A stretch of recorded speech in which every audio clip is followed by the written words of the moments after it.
الحمد لله رب العالمين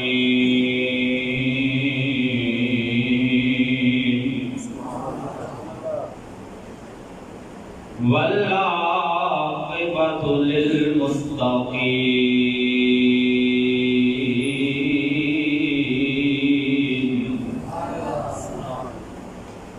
والصلاة والسلام على سيد الأنبياء والمرسلين وأصحابه الهادين المهديين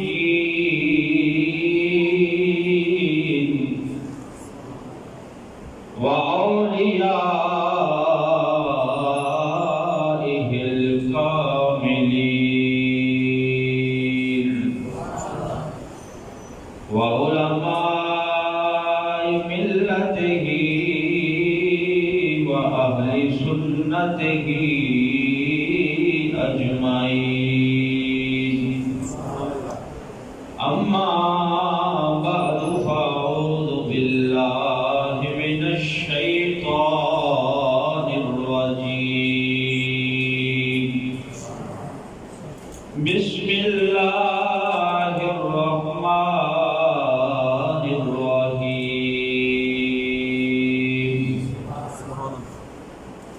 ولله العزة ولرسوله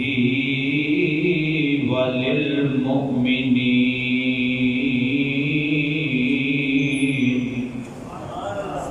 آمنت بالله صدق الله مولانا العظيم وصدق رسوله النبي الكريم الأمين الصلاة والسلام عليك يا رسول الله مل کے درود پاک پڑھیں بھائی الصلاة والسلام عليك يا رسول الله وعلى آلك وأصحابك يا خاتم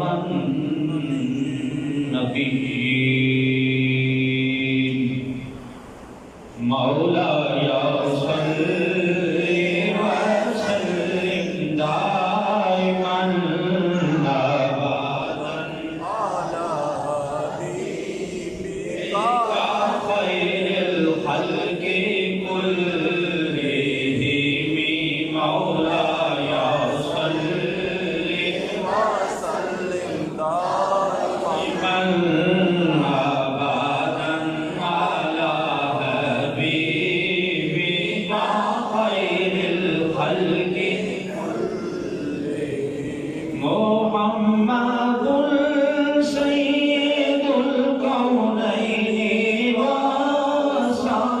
والثقلين محمد سيد الكونين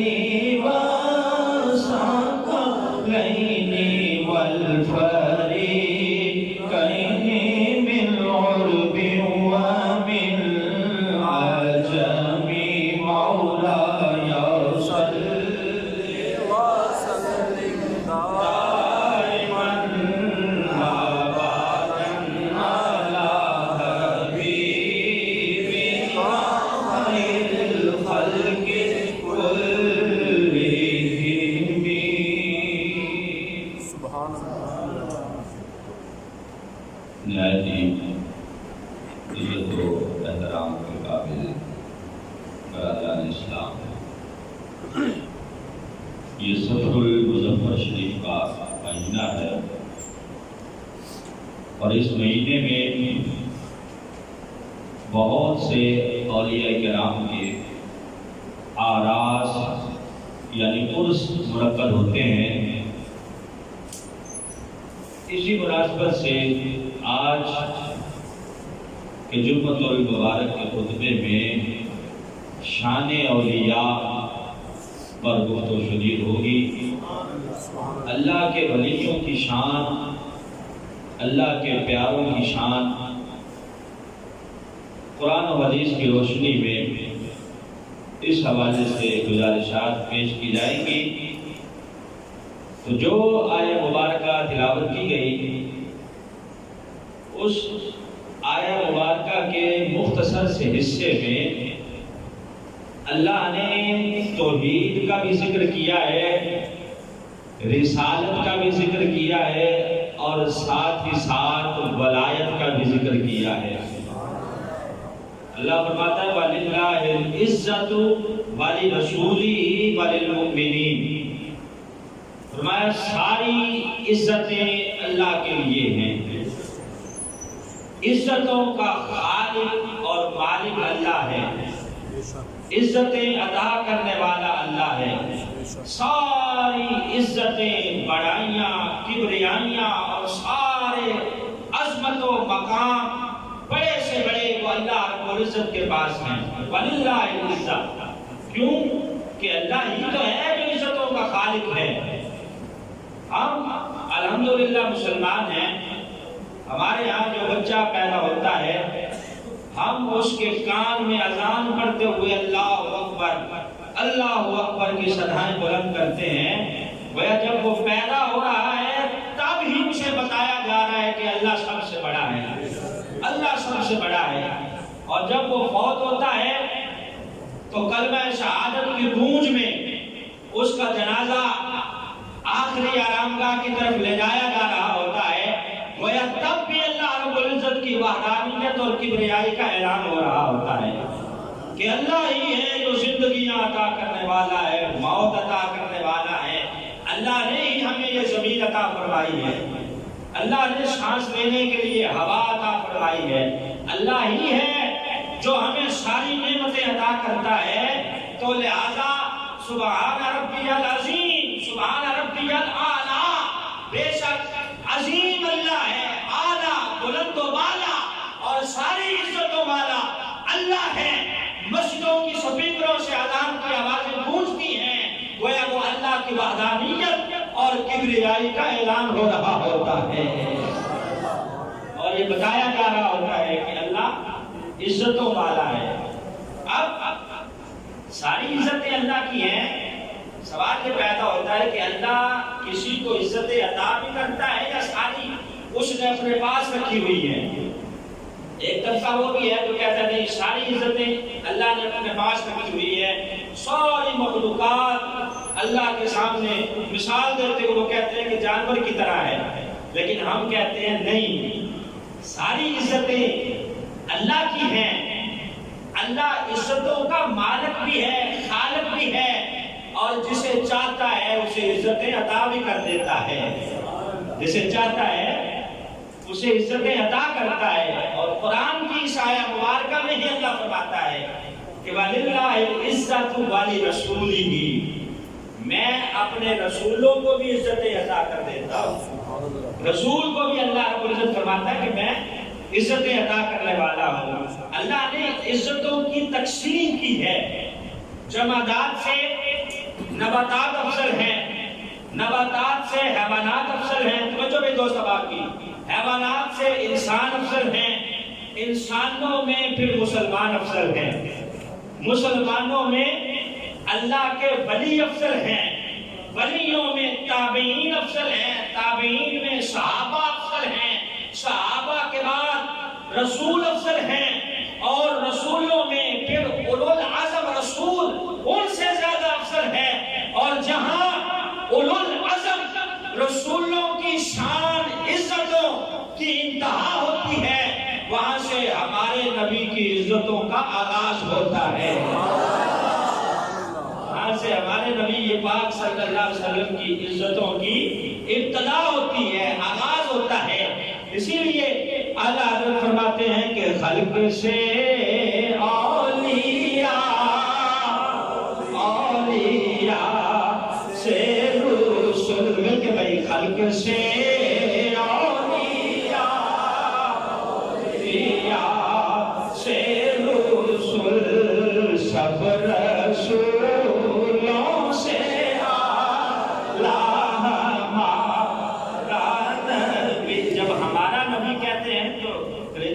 پڑھتی ہے کہ نہیں؟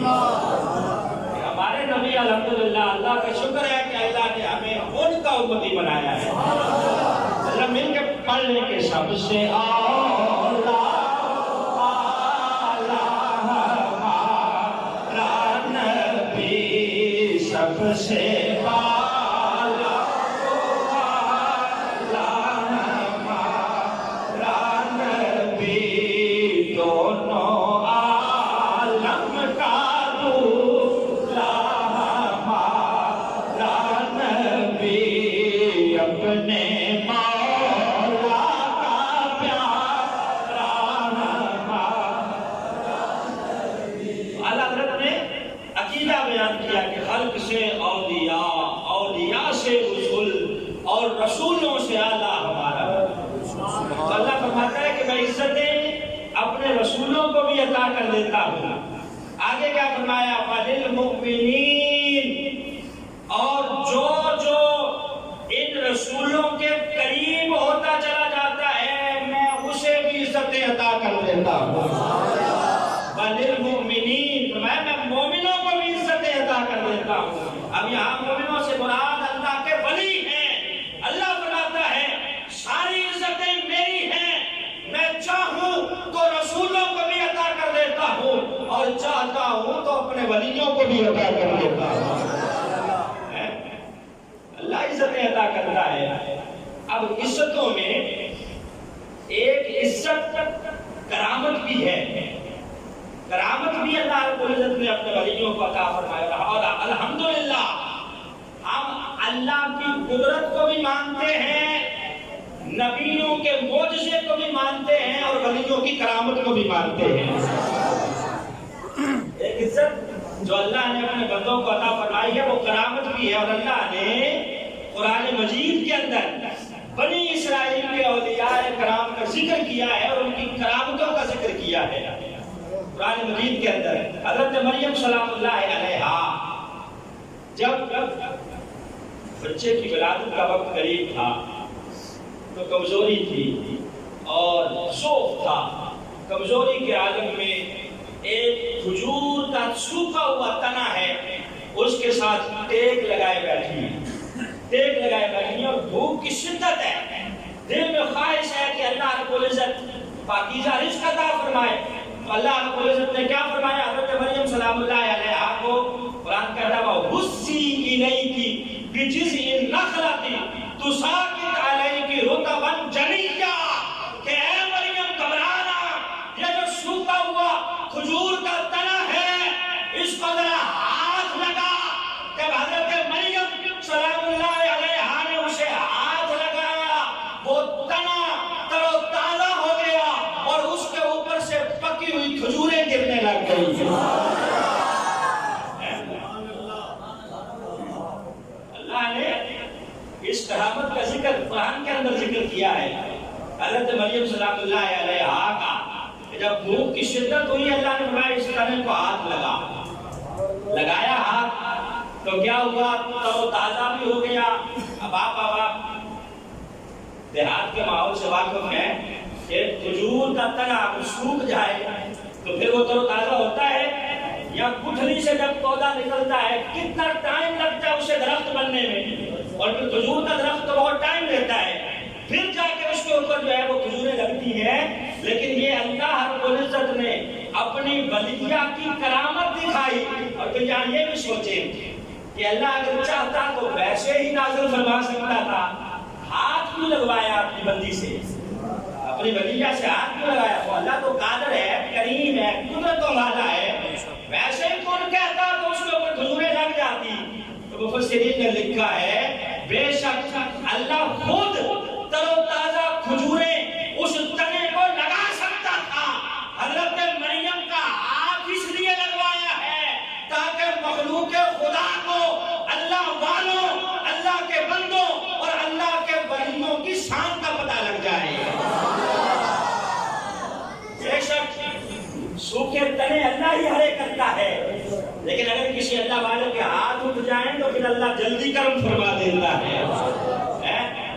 حضرت ملا علی قاری نے مرقات کے اندر لکھا ہے کہ اگر کوئی اللہ کا ولی ولی یہ کامل ایک نمبر پیر، ڈبا پیر نہ ہو، ولی یہ کامل ہو، وہ کسی شہر سے گزر جائے، اللہ علی قاری لکھتے ہیں وہ شہر سے گزر جائے، اپنی سواری کے اوپر سوار ہے، اترا نہیں ہے سواری سے، سواری کے اوپر سوار ہی وہ اس شہر سے، گاؤں سے یا بستی سے اگر گزر گیا ہے، اللہ اس کے گزرنے کی وجہ سے بھی بستی والوں پہ کرم فرما دیتا ہے، اور شہر والوں پہ اللہ کرم فرماتا ہے، رحمت فرماتا ہے، اپنا فضل انہیں عطا کر دیتا ہے۔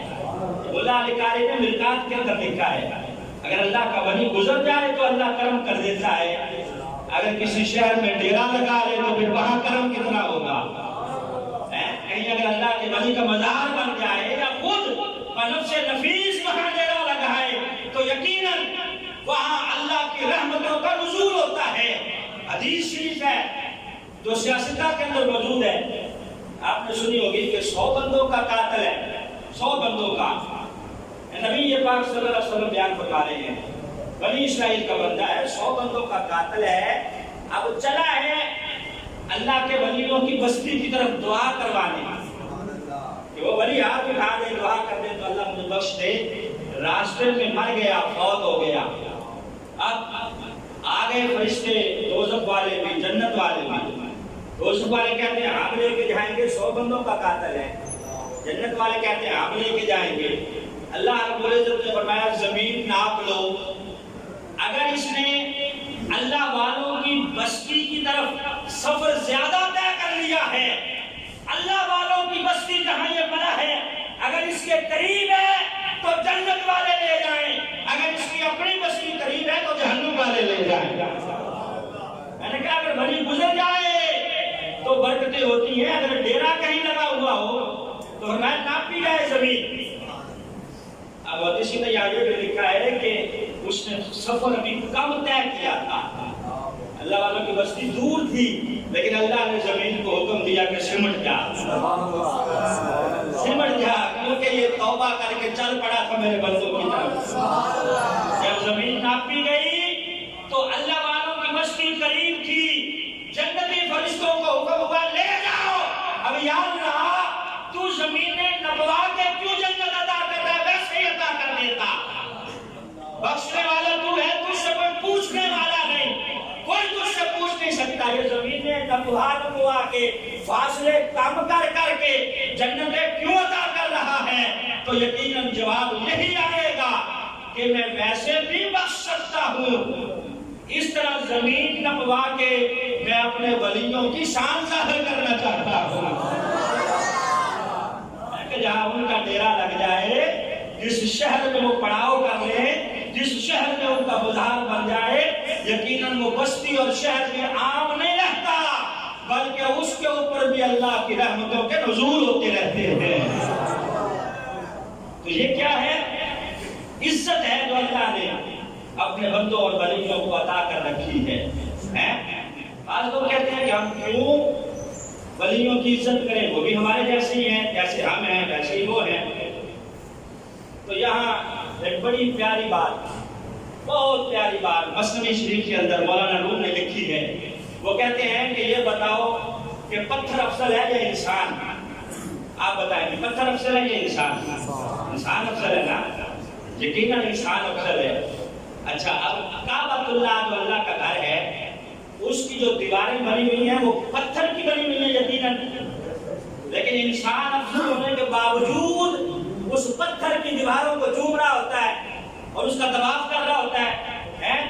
اب کپڑا افضل ہے یا انسان افضل ہے؟ انسان افضل ہے، لیکن جو کپڑا اللہ کے گھر کے اوپر چڑھ گیا ہے، کعبہ بن گیا ہے، اس کو جانے والا چومتا بھی ہے، بلکہ تھوڑا سا اگر ٹکڑا کسی کو مل گیا ہے تو اس نے فریم کے اندر سجا کے اسے گھر میں سجا لیا ہے کہ یہ عام کپڑا نہیں ہے، بلکہ اللہ کے گھر کے اوپر چڑھنے کی وجہ سے اسے عزتیں مل گئی ہیں۔ تو مثنوی شریف میں مولانا روم نے لکھا ہے کہ اللہ کے ولیوں کی عزت اس لیے کیا کرو کہ بندے سارے اللہ کے ہیں، یہ خاص بندے بن گئے ہیں، کیوں کہ اللہ نے ان کے دل میں نور ولایت پیدا کر دیا ہے۔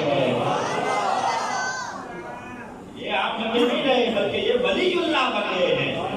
جس طرح کعبے کا غلاف اس کو نسبت ہو گئی اور دیوار کو نسبت ہو گئی ہے تو پتھر، اسی طرح عام بندہ ہے جو اللہ کا ولی بن گیا ہے، اس کے دل میں جو نور ایمان داخل ہو گیا ہے اور ملائکہ کا جو نور اللہ نے پیدا کر دیا ہے، اس کی وجہ سے مولانا روم فرماتے ہیں کہ ہم اس کی عزت کرتے ہیں اور اللہ نے عزت عطا فرمائی ہے۔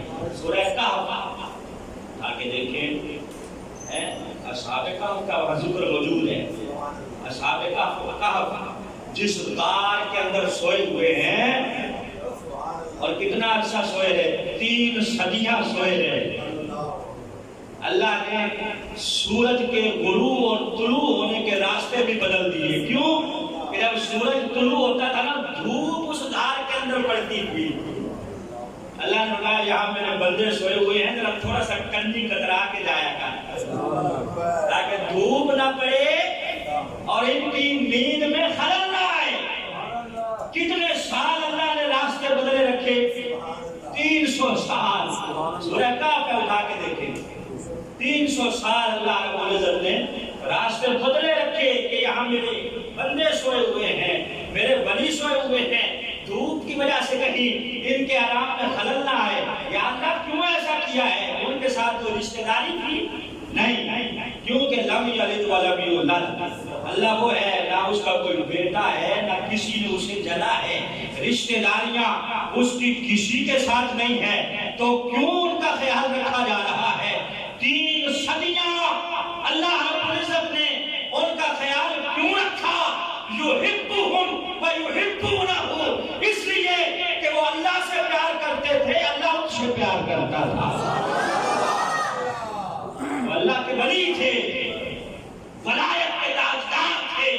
اللہ نے ولی ہونے کی وجہ سے انہیں مقام عطا کیا۔ تو اللہ عزتیں عطا کرتا ہے اپنے رسولوں کو بھی اور اپنے ولیوں کو بھی، اور ولیوں پہ ایک عزت اللہ نے یہ بھی عطا کر رکھی ہے کہ الا ان اولیاء اللہ لا خوف علیہم ولا هم یحزنون۔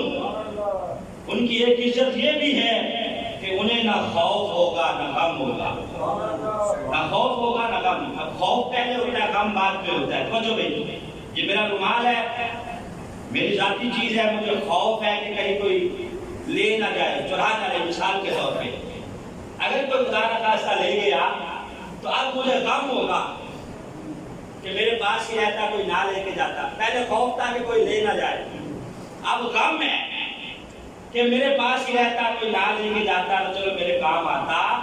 تو اللہ کے جو ولی ہیں، نہ انہیں خوف ہے نہ غم ہے۔ کیوں؟ انہوں نے کسی چیز کو اپنا سمجھا ہی نہیں ہے، انہوں نے کسی چیز کو اپنی ملکیت جانا ہی نہیں، انہوں نے اپنے آپ کو فنا کر دیا، فنا باللہ ہو گئے۔ کہا یا اللہ میری نمازیں تیرے لیے، سانسیں تیرے لیے، میری قربانیاں تیرے لیے، یہاں تک کہ میری مرضی بھی اپنی نہیں ہے، یہ بھی تیری ہے۔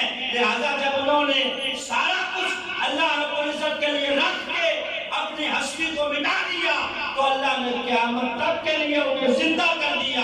میں انہیں دنیا میں بھی خوف نہیں ہوگا اور حشر کے میدان میں بھی خوف نہیں ہوگا۔ انہیں خوف ہے ہی نہیں، کیونکہ ان کی کوئی ذاتی چیز ہے ہی نہیں۔ خوف تو اسے ہو جس نے بہت زیادہ جائیدادیں بنا رکھی ہو، غم اسے ہو کہ یہ کہیں چھن نہ جائے۔ میں جو میرے بندے ہیں ان کی تو لو ہی مجھ سے لگی ہے۔ الذین یبیتون لربہم سجدا وقیاما، میں میرے بندے وہ ہیں جن کی راتیں میرے ہاں گزرتی ہیں۔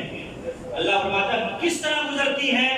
سجدا وقیاما، کبھی وہ سجدہ کر رہے ہوتے ہیں، کبھی قیام کر رہے ہوتے ہیں۔ یہ اولیاء اللہ کی بات ہو رہی ہے، 1 نمبر ولیوں کی، 1 نمبر کی، 2 نمبر، 3 نمبر، 4 نمبر، 7، 8 نمبر پیروں کی بات نہیں ہو رہی، یہ ان کی بات ہو رہی ہے جو واقعی اللہ کے ولی ہیں۔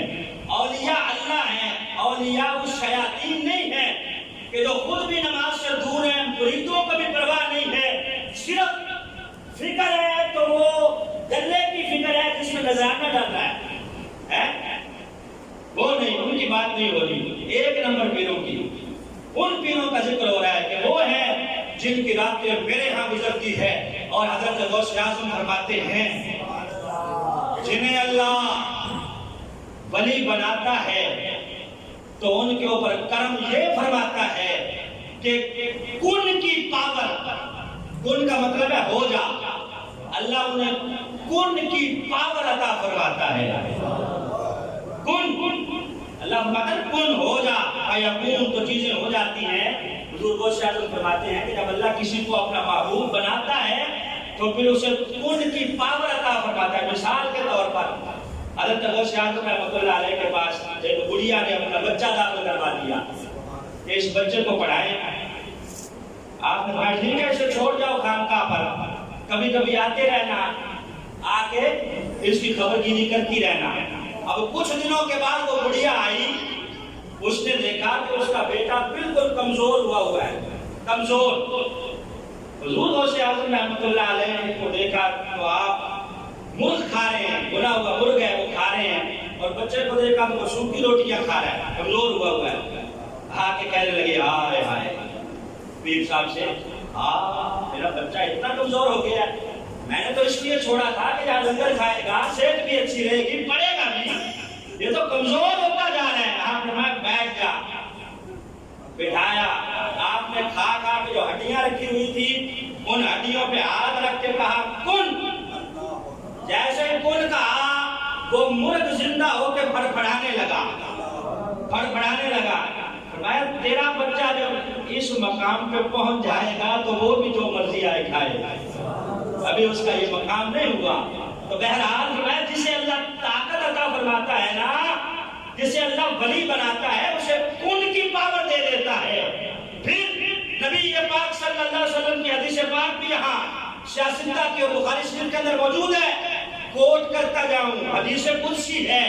فرمایا اللہ فرماتا ہے جب بندہ نوافل پڑھ کے عبادت کر کے میرا قرب حاصل کر لیتا ہے، ولی بن جاتا ہے، تو فرمایا پھر اسے میں عزتیں یہ عطا کرتا ہوں کہ میں اس کی آنکھیں بن جاتا ہوں جس سے وہ دیکھتا ہے۔ حدیث قدسی ہے، نبی پاک فرماتے ہیں اللہ خود فرما رہا ہے، فرماتا ہے میں اس کے ہاتھ بن جاتا ہوں جس سے وہ پکڑتا ہے، اور میں رجلین اس کے پاؤں بن جاتا ہوں جس سے وہ چلتا ہے۔ مثلا کہ پاؤں اس کے ہیں اب طاقت میری ہے، ہاتھ اس کے ہیں طاقت میری ہے، آنکھیں اس کی ہیں طاقت میری ہے، کان اس کے ہیں طاقت میری ہے۔ یا اللہ اسے مقام کیا عطا کرتا ہے؟ میں فیضا سالہ لأوتینہ، وہ بندہ جب مجھ سے سوال کرتا ہے اپنے لیے مانگے یا مرید کے لیے مانگے، میں اس کے سوال کو ٹالتا نہیں ہوں، بلکہ وہ جو مانگتا ہے میں اسے عطا کر دیتا ہوں۔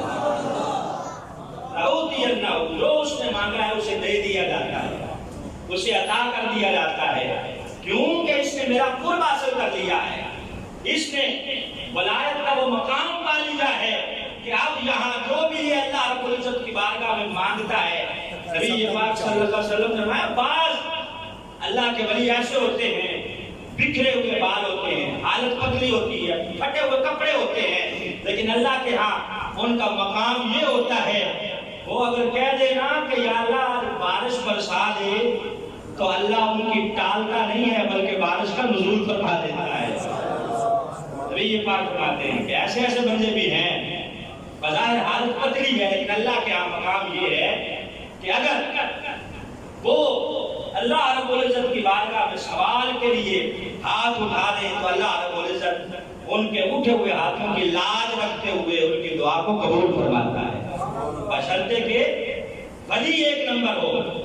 حضرت بایزید بستامی رحمۃ اللہ علیہ آپ کے پاس ایک بندہ آ گیا مرید ہونے کے لیے، ایک مہینہ آپ کے پاس رہا، ایک مہینہ رہنے کے بعد جب جانے لگا تو آپ نے بلا لیا، کیوں جا رہے ہو؟ پورا مہینہ رہے ہو، لنگر کھانے سے لنگر بھی کھایا ہے، میری نمازیں بھی دیکھی ہیں، سب کچھ دیکھا ہے، میری خلوت بھی دیکھی ہے، جلوت بھی دیکھی ہے، سب کچھ دیکھا ہے، مرید ہوئے بغیر ہی کیوں جا رہے ہو؟ وہ کہنے لگا جناب میں نے سب کچھ دیکھا ہے لیکن آپ کی کرامت کوئی نہیں دیکھی، کرامت کوئی نہیں دیکھی۔ حضرت بایزید بستامی رحمۃ اللہ علیہ فرمانے لگے او اللہ کے بندے کس کرامت کی بات کر رہا ہے؟ پورا مہینہ تو یہاں رہا ہے، تو یہ بتا کہ میرا ایک کام بھی تو نے خلاف سنت دیکھا ہے؟ کرامت سب سے بڑی یہی ہے کہ تیرا ظاہر بھی نبی پاک کی سنت کے مطابق ہو، باطن بھی سنت کے مطابق ہو۔ میں کس کرامت کی بات کر رہا ہوں؟ پورا مہینہ رہا ہے، یہ بتا میرا کوئی کام تو نے خلاف سنت دیکھا ہے؟ اسی لیے فرماتے ہیں علماء کرام کہ آج کے دور میں سب سے بڑا ولی وہ ہے جو شریعت پہ چلنے والا ہو، وگرنہ اگر کوئی تمہیں ہوا میں اڑ کے دکھائے، پانی پہ تیر کے دکھائے، وہ جادوگر تو ہو سکتا ہے، ولی نہیں ہو سکتا۔ ولی وہی ہوگا جس کے دن بھی سنت کے مطابق گزریں گے اور راتیں بھی سنت کے مطابق گزریں گے۔ یہی حضرت باجی بستامی رحمۃ اللہ علیہ۔ آپ کو جب پتہ چلتا نا کہ فلاں جگہ اللہ کا کوئی ولی ہے تو آپ اس سے ملاقات کرنے کے لیے جاتے ہیں۔ پتہ چلا کہ فلاں بستی میں اللہ والا کوئی ہے، مریدین کو ساتھ لیا ملاقات کے لیے۔ جب ہم پاس پہنچ گئے تو وہ ولی آگے آگے ہے، حضرت باجی بستامی اور ان کے مریدین پیچھے پیچھے۔ حضرت باجی بستامی نے اس کو دیکھا، مسجد میں داخل ہونے سے پہلے اس نے قبلہ رخ منہ کر کے تھوک دیا ہے۔ حضرت باجی بستامی نے کہا چلو واپس مریدین سے۔ مریدین کہنے لگے جناب اتنا سفر کر کے ہم آئے ہیں، اس اللہ والے سے ملاقات کیے بغیر ہی ہماری ملاقات کے قابل ہی نہیں ہے، یہ ملاقات کے قابل ہی نہیں ہے۔ کہا کیوں حضور؟ کہا تمہیں پتا نہیں سرکار کی حدیث ہے کہ قبلہ شریف کی طرف منہ کر کے تھوکنا نہیں چاہیے؟ تو یہ کیسا ولی ہے، اس کو پتہ ہی نہیں ہے کہ اللہ کے گھر کی کعبۃ اللہ کی عزت اور تقریب کیا ہے، جس کو اتنا پتا نہیں کہ نبی یہ بات کو فرمایا ہے کہ قبلہ کی طرف رخ کر کے تھوکنا نہیں چاہیے، وہ ولی کیسے ہو سکتا ہے؟ میں یہ ملاقات کے قابل نہیں ہے، چلو واپس۔ تو ہمیں بھی سوچنا چاہیے جس کے ہاتھ میں ہاتھ دے رہے ہیں، جس کی درگاہ پہ جا کے وقت گزار رہے ہیں، وہ کیسا ہے؟ آج کل آئے دن آپ دیکھتے ہیں وہ اقرار الحسن ایاد بھائی والا کسی نہ کسی جانب پیر کو پکڑ کے بیٹھا ہوتا ہے، اس نے یہ کر دیا، اس نے وہ کر دیا، اس نے وہ کر دیا۔ اور مریدین بھی جانب پیروں کے پاس اکٹھے ہوئے ہوتے ہیں، اور وہ جتنا بڑا جاہل ہوتا ہے جتنا ہی وہ علماء کرام کے خلاف ہوتا ہے پیر، اسے پتا ہے کہ اگر مولویوں کے بارے میں کہوں گا، ان کی تعریفیں کروں گا تو یہ وہاں جائیں گے، جا کے علم سیکھیں گے، پھر مجھے کس سے پوچھنا ہے؟ اتنا بڑا جاہل پیر ہوتا ہے اتنا ہی وہ مولویوں کے طرف بھی ایسے لگے رہتے ہیں، وہ اپنے مریدین کا حلقہ احباب بڑھانے کے لیے۔ حالانکہ نبی پاک نے فرمایا العلماء ورثۃ الانبیاء، علماء انبیاء کے وارث ہیں۔ تو ولی وہی ہوتا ہے جو علماء کی قدر کرتا ہے، عزت اور تکریم کرتا ہے، اور جو سچا ولی ہوتا ہے الحمدللہ علماء بھی اس کے جوتے اپنے سال پہ رکھنے کو اعزاز سمجھتے ہیں۔ لیکن کوئی ہو تو صحیح، کوئی ہو تو صحیح۔ قرآن کہتا ہے الذین یؤمنون بالغیب ویقیمون الصلاۃ ومما رزقناہم ینفقون۔ یہاں ولی کی چند نشانیاں بیان کی ہے، کون سی؟ الذین یؤمنون بالغیب، جو غیب پر ایمان لایا ہو، ویقیمون الصلاۃ، اور نماز کو قائم کرنے والا ہو، ومما رزقناہم ینفقون۔ یہ بھی اس اللہ کے ولی کی نشانی ہے کہ وہ مال اکٹھا نہ کرنے والا ہو، بلکہ وَمِمَّا رَزَقْنَاهُمْ يُنْفِقُونَ، اللہ نے جو اسے رزق دیا ہے وہ مخلوق خدا پہ خرچ کرنے والا ہوگا۔ يُنْفِقُونَ، وہ اپنی جیب سے خرچ کر کے بیوہ، محتاج، غریب، مسکین کا خیال رکھنے والا ہوگا۔ یہاں کیا ہوتا ہے؟ مرید آ کے کہتے ہیں فلاں مرید صاحب آئے ہیں۔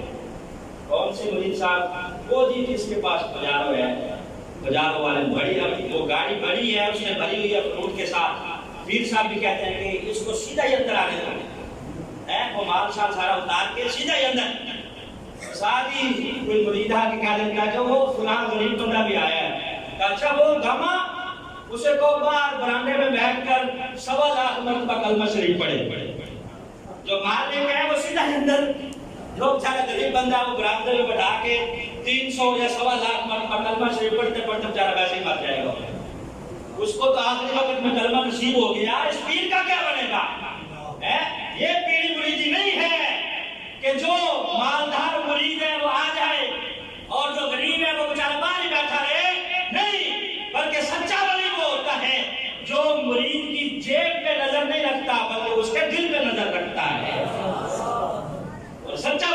الحمدللہ دنیا میں بھی کام آتا ہے، قبر میں بھی کام آئے گا اور حشر میں بھی کام آئے گا۔ چند مثالیں دو تین آخر میں۔ حضرت فخر الدین رازی رحمۃ اللہ علیہ بہت بڑے بزرگ گزرے ہیں، تفسیر لکھی ہے قرآن مجید کی، تفسیر کبیر۔ امام فخر الدین رازی رحمۃ اللہ علیہ جب وقت وصال آیا، نزع کا عالم ہے، نزع کا عالم ہے، اب نزع کے عالم میں جان اٹکی ہوئی ہے، شیطان آ گیا اور آ کے آزمائش میں ڈال دیا۔ حضرت امام فخر الدین رازی رحمۃ اللہ علیہ سے پوچھنے لگا کہ بتا اللہ ہے کہ نہیں، کہا ہے، دلیل کیا ہے؟ آپ اب دلیلیں دینے لگے، ایک دلیل وہ رد کرتا جا رہا ہے، دوسری تیسری 360 دلیلیں دی اللہ رب العزت کے ہونے کی۔ اب آپ دیکھیں کہ کتنے بڑے ولی ہوں گے، 360 دلیلیں۔ ولی ہوتا ہی وہ ہے جو عالم بھی ہو، عالم بھی ہو۔ ہر عالم کے لیے ولی ہونا ضروری نہیں ہے، ہر ولی کے لیے عالم ہونا ضروری ہے۔ حضرت فخر الدین رازی رحمۃ اللہ علیہ نے 360 دلیلیں دی، لیکن یہ ہر دلیل کو رد کیے جا رہے ہیں۔ آپ کے مرشد کا نام ہے نجم الدین کبرا، نجم الدین کبرا رحمۃ اللہ، آپ بھی بڑے پیر ہیں، ان کی بھی تفسیر موجود ہے۔ جو حضرت فخر الدین رازی رحمۃ اللہ علیہ کے مرشد ہیں وہ کتنے بڑے ہوں گے؟ وہ وضو کرتے تھے، وضو فرما رہے تھے، ادھر سے پتہ چلا کہ میرے مرید کا آخری وقت ہے اور شیطان نے آزمائش میں ڈالا ہوا ہے۔ وہیں سے توجہ فرمائی، فرمایا فخر الدین اس شیطان ابلیس کو دلیلیں نہ دے، بلکہ جواب یہ دے کہ میں اللہ کو بغیر دلیل کے مانتا ہوں، بغیر دلیل کے میں اعلان کرتا ہوں کہ اللہ ہے، ایک ہے، وحدہ لا شریک ہے۔ میں جتنی دلیلیں دے گا یہ رد کرتا چلا جائے گا۔ اس کا جواب یہی ہے کہ تو اس کو یہ کہہ دے کہ میں نے اللہ کو بغیر دلیل کے ایک مانا ہے۔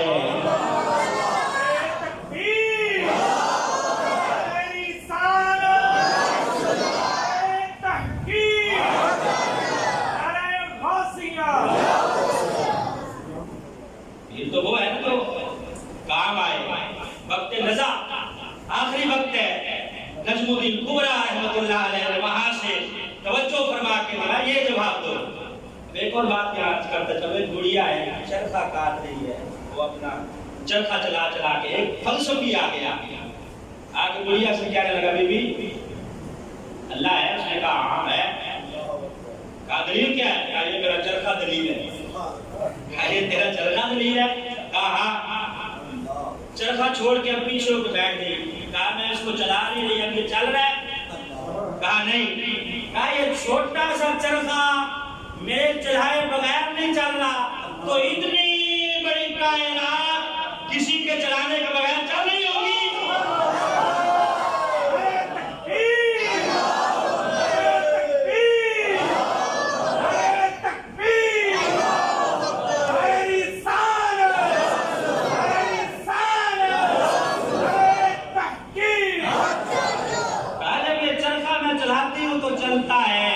سورج اگر کوئی چڑھاتا ہے تو چڑھتا ہے، کوئی غروب کرے تو ہوتا ہے، اناج اگر کوئی اگائے تو اگتا ہے، بارش کوئی برسائے تو برستی ہے۔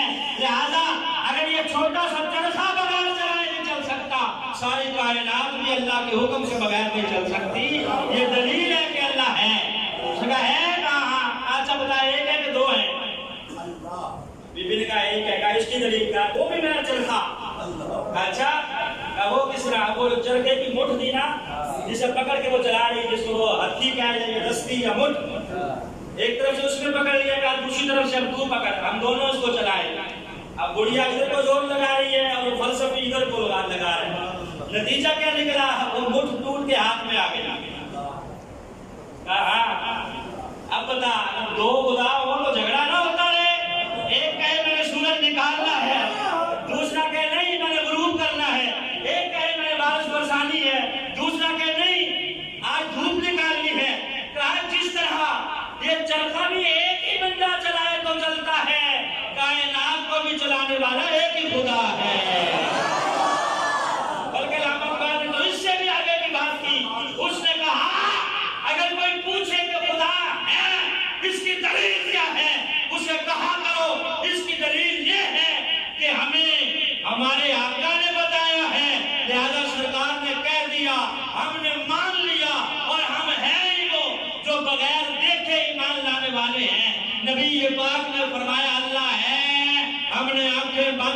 یقین کر لیا کہ ہے، سرکار نے فرما دیا ہے تو ہے۔ تو ولی وہ ہوتا ہے جو وقت رضا بھی کام آئے، قبر میں بھی کام آئے۔ الافادات الیومیہ مولانا اشرف علی تھانوی کی کتاب ہے، اور جادو وہ ہے جو سر چڑھ کے بولے۔ اس نے اپنی کتاب میں لکھا ہے، تو یہ آپ کو پتا ہے کہ دوسرے قبیلے کا بندہ ہے، اس نے لکھا ہے کہ حضور غوث اعظم رحمۃ اللہ علیہ کا دھوبی فوت ہو گیا، دھوبی۔ اب قبر میں آگے فرشتے اٹھ گئی، من ربک کا، یہ آگے سے جواب کیا دے رہا ہے؟ میں غوث اعظم کا دھوبی ہوں۔ سوال کر دو میں جواب چلے، ہاں بھائی من دینو کا، میں غوث اعظم کا دھوبی ہوں۔ من نبیو کا یا ما کنت تقول فی حق ھذا الرجل، میں غوث اعظم کا دھوبی ہوں۔ تینوں سوالوں کا یہی جواب دیا۔ اشرف علی تھانوی نے لکھا کہ وہ کامیاب ہو گیا، کیوں؟ اس کا مطلب یہ تھا کہ میں غوث اعظم کا دھوبی ہوں، جو رب غوث اعظم کا ہے وہی میرا ہے۔ میں غوث اعظم کا دھوبی ہوں، جو دین غوث اعظم کا ہے وہی میرا ہے۔ میں غوث اعظم کا دھوبی ہوں، جو نبی غوث اعظم کا ہے وہی میرا ہے۔